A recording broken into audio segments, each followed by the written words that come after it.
Hello there. Hi. Assalamu alaikum. This is Amnah here from My English Matters, and I am one of the creators of My English Matters, where we help Malaysians and second language learners improve their English through our online courses and workshops.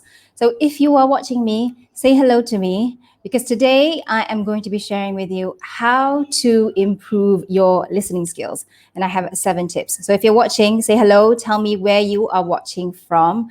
We are live on Tuesday at 11 a.m. So we do these Facebook Lives every single Tuesday at 11 a.m. All right, so if you have been following My English Matters for a while, over the past few weeks, you would know that we just closed the registration for our online course, which is called Communicate with Confidence. It's a 12-week program. It's all online, and the next intake will be next year. However, I just want to tell you that last week we had our first call with our students, and one of our students asked us this question: how do I improve my listening skills? And listening is also part of communication, right? To be a good speaker, you have to be a good listener also. So I want to share with you 7 tips on how to improve your listening skills. And if you're watching, say hello to me. Hello, Shita. Hello, Siti Rohana. Hello, Idris. Great to see you. All right. So let me just bring up my slides. If you're shy, you could just share this video. Wait, how do I do that? Oh yeah, okay. Share this video, like it, love it. I'm trying to bring up my slides. It's not showing up. Oh, add to stream. Okay, there. Can you see it? There it is. How to improve your listening skills. So I have 7 tips for you all. Hi, Sham. I can see you. Hello, Zulkarnain. Great to see you. Thanks for saying hello. Hello, Norliza, Zahira. I'll just put up your names here before I start. Marjorie, Aslan, Suziana, Norlina, Nigel. Hello. All right, great to see you. I can see all the comments flowing in now. Zaidatul, Amin, Prerna, Mahmood. All right, tell me where you're watching from. Amin is watching from Penang. I am from Selangor. I'm in Shah Alam right now. So in case you're just wondering, I know we have viewers who are from different countries as well. So that's why I'd like to know where you're from. Selamat pagi, Muhammad Fazli, Mahmoud. Okay, good morning.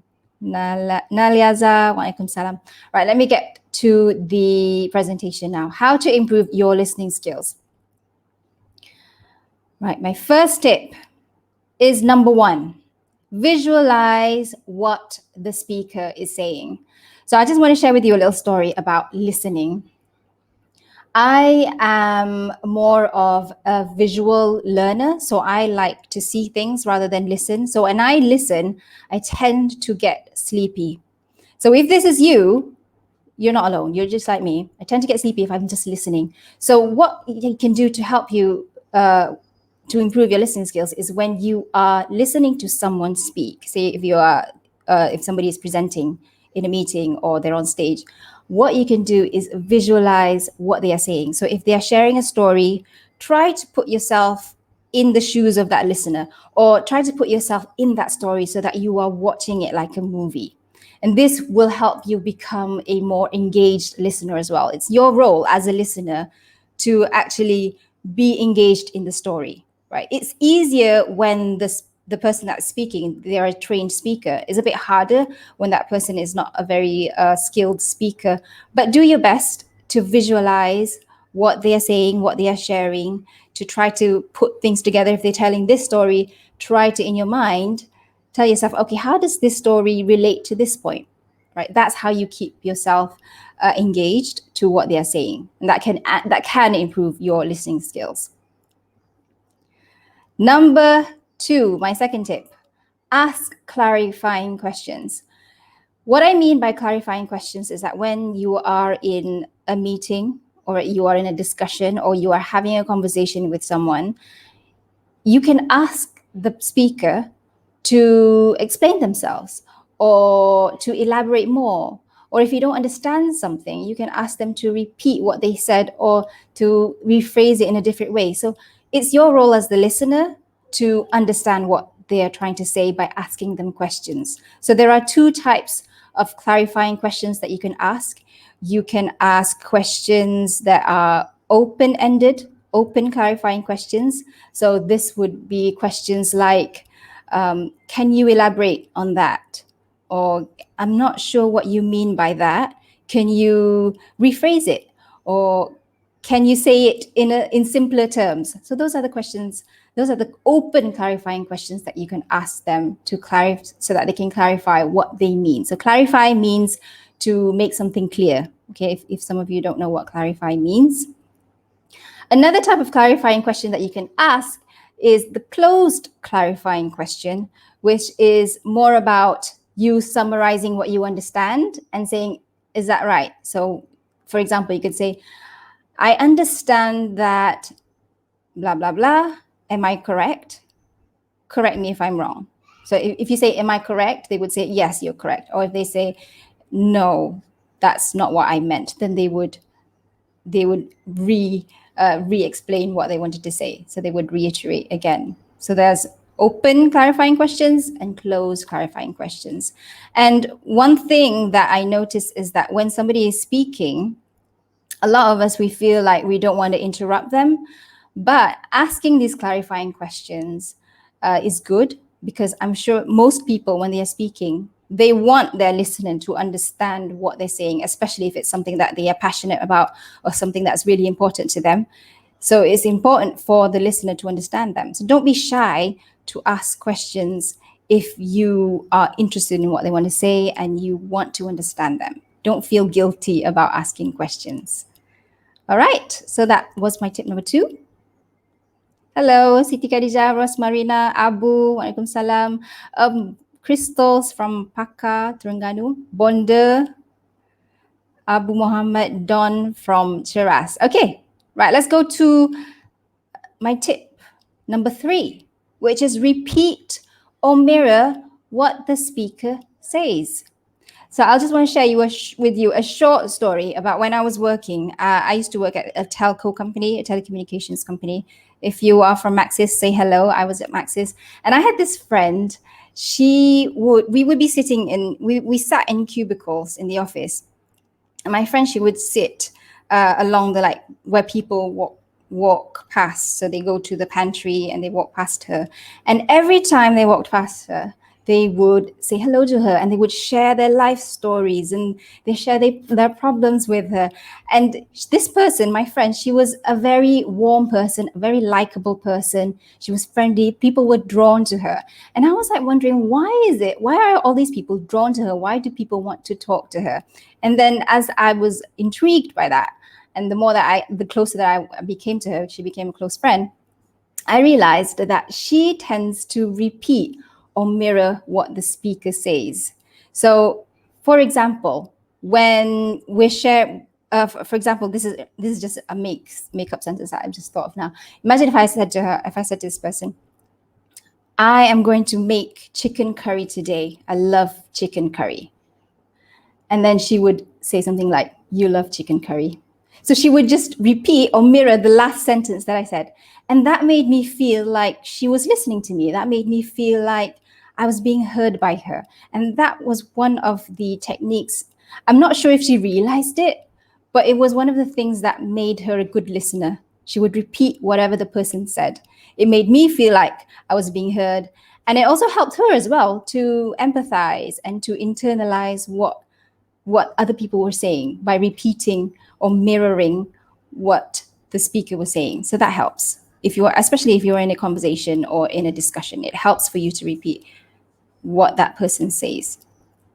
Now, if, for example, you are listening to somebody speak on stage, you can't repeat that. You could repeat it in your head, but that brings me to my next tip, which is to take down notes. So if you can't repeat what the person is saying, bring a piece of paper or a notebook and a pen and take down notes. And that way you are able to remember certain points better. So there are studies saying that if you take down notes, it will help you to remember better. That's how I do it. So I usually take down notes when I am listening or when I'm learning, sorry. So if I'm learning online, it's something that I am serious about, I would take down notes. Sometimes I don't even refer to the notes again, but the act of writing it down helps me to internalize rather than the words coming through one ear and getting out and coming out the other, it actually, stays a bit longer there when I write it down, and then it goes. But sometimes I don't even refer to the notes, but the act of writing down the notes really helps you to become a better listener and remembering or internalizing what you are learning through listening. Okay. I see Susiana says, yes, let me see. Yes, we would certainly feel appreciated by that kind of person. Yeah, so that makes you a listener, right? Let me go to my next point. So remember taking down notes. I hope you guys are taking down notes while I'm doing this as well. All right. Number 6, help the speaker get to her or his point. Now, what I mean, I was having a conversation the other day with Madam Azima about this, and we were talking about how some people, when they speak, they may not be very skilled speakers, right? Because they were never trained to be good speakers. And that's a lot of people. I'm not trying to put them down, but what I mean is that sometimes when you're listening to someone, they may be rambling or they may have lost their point. So what you do as the listener, it's your role as the listener to help them get to their point, right? And sometimes when people are sharing something that is something that they're passionate about, or it's their field of study, they may share some big words that normal people don't know, or something that's related to their field that the listener just doesn't understand. So it's your point as the listener, as a trained listener, to help them get to your point.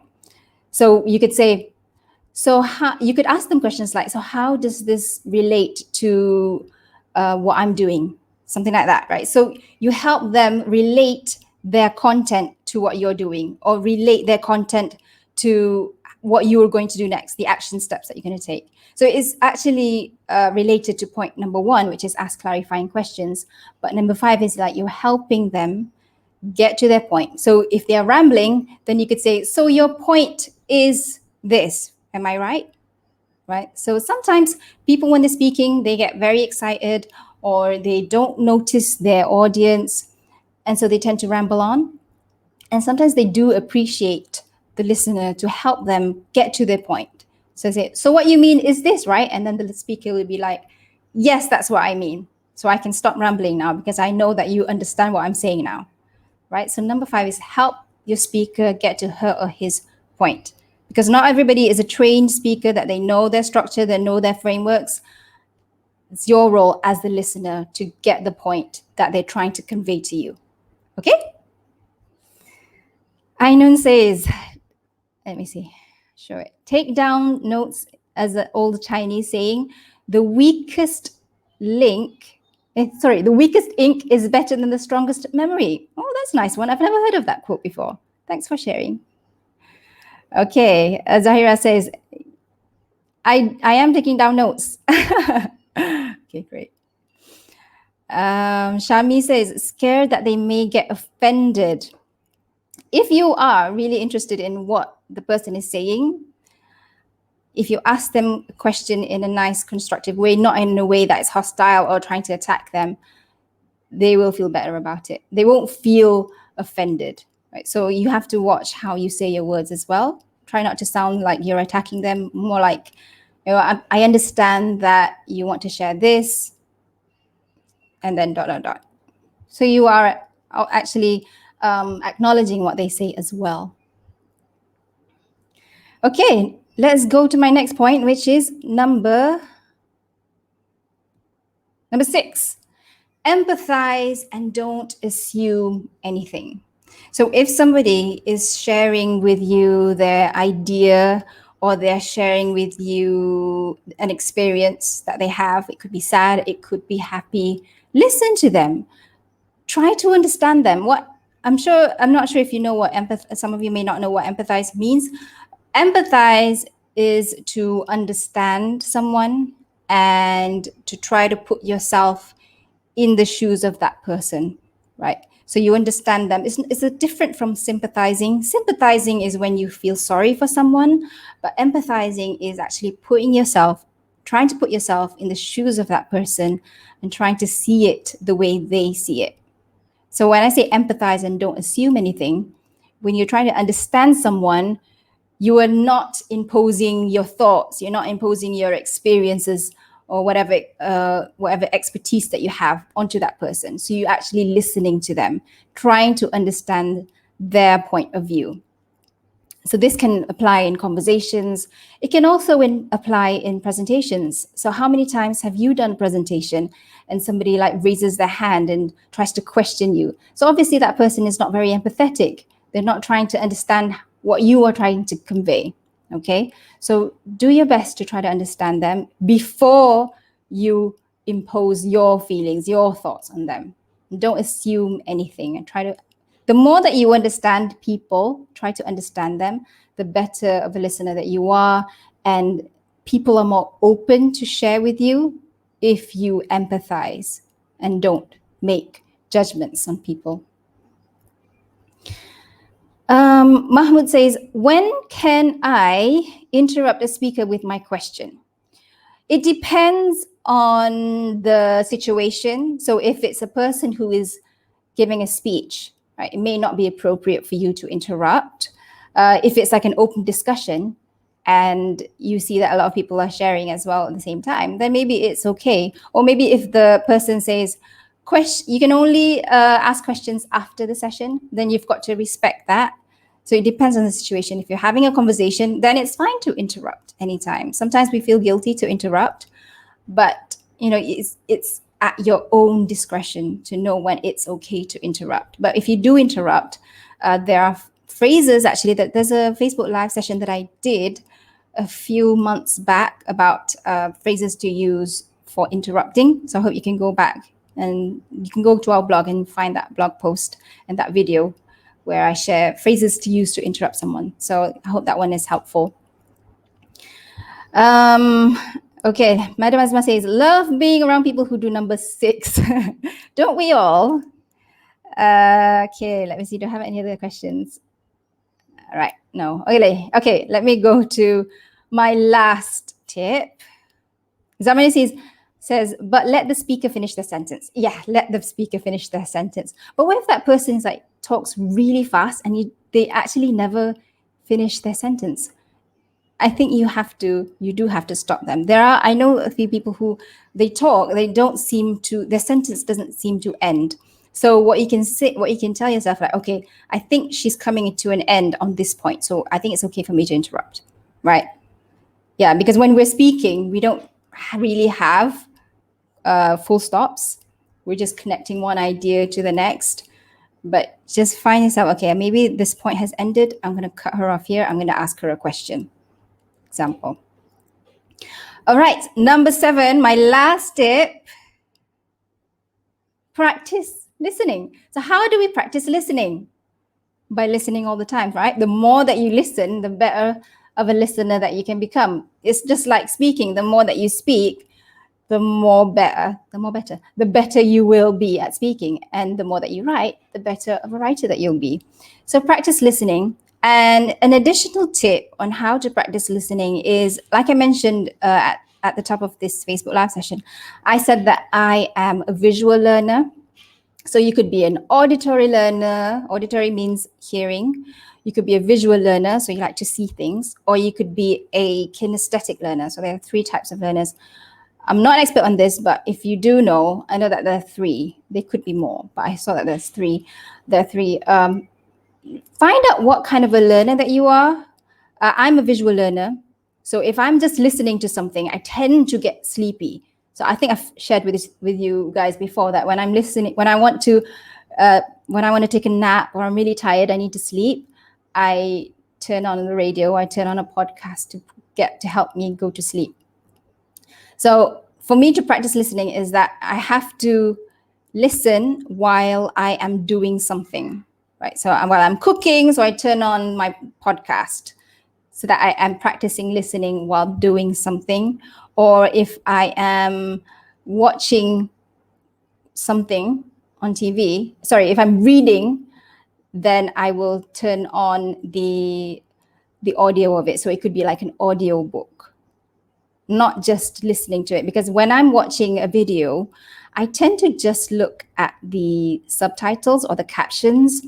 and I don't turn the sound on. How many people do that? I do that all the time because I don't like to disturb people. But it's good for you to turn on the sound so that you can practice listening as well, right? So find out what kind of a learner you are, right? You may be a visual learner, so you can use my tips, or you may be a kinesthetic learner, where kinesthetic learners, they like to engage in activities. So if you're engaging in activities, try to put in listening on top of it to help you improve your listening skills. If you're an auditory learner, then you're probably a very good listener already. But what else can you do on top of that to improve your listening skills? Okay? So those are my 7 tips. Let me see. Nigel says, the more you listen, the better you understand. Yes, that's right. I've noticed that my listening skills has improved. I used to be very sleepy if I had to listen to a class, but I used some of the tips that I shared today about visualizing, about asking questions. It's just about being an active listener, right? And figuring out what your strengths are and applying that strength to the skill of listening. Rabiato says, but most people listen only to reply. It's fine, I think. As long as you say what you need to say, and if they're just listening to reply, I think it's fine. Just get back to your point. Or tell them that this is what I mean. Right? You don't have to reply. I understand that some people, when you share with them something, they want to give you like advice where you didn't really ask for advice. But it's okay. At least I got to share my point. It's okay if you want to give me advice. It's as long as, they get to share what they want to share as well. Sometimes it's just best to share with your close friends, right? Nizam says he's a kinesthetic learner. Wow, that's great. Okay. I'm just going to summarize now. My last slide is summarizing. If you have any questions, you can post them here before we go. Aisha's in the comments. Madam Azuma are in the comments as well. How to improve your listening skills. So my 7 tips. Number 1, visualize what the speaker is saying. Number 2, ask clarifying questions. Number 3, repeat or mirror what the speaker says. Number 4, take down notes. Number 5, help the speaker get to her or his point. Number 6, empathize and don't assume anything. Number 7, practice listening. So those are my tips for today. I hope it has been helpful. Thanks for joining me. If you are not on our email list, go to myenglishmatters.com, sign up with your name and email address. We send you emails every Thursday. And before that, if you are a new subscriber, we send you 7 tips to help you speak with confidence. So there are 7 tips, there are 7 videos. I hope you are already on our email list. If you're not, just go to myenglishmatters.com. Okay, so thanks for saying hello to me. Hello, Azri, my classmate from school. Hello, Kamisa. Let me see. Oh, Fatima says, oh no, last tips already. I missed the earlier ones. If you missed the earlier ones, you can watch the replay. All right, so that's all from me for today. Thank you so much. It's been fun. I hope to see you again next week, Tuesday at 11 a.m. That's all from me. Assalamualaikum warahmatullahi wabarakatuh.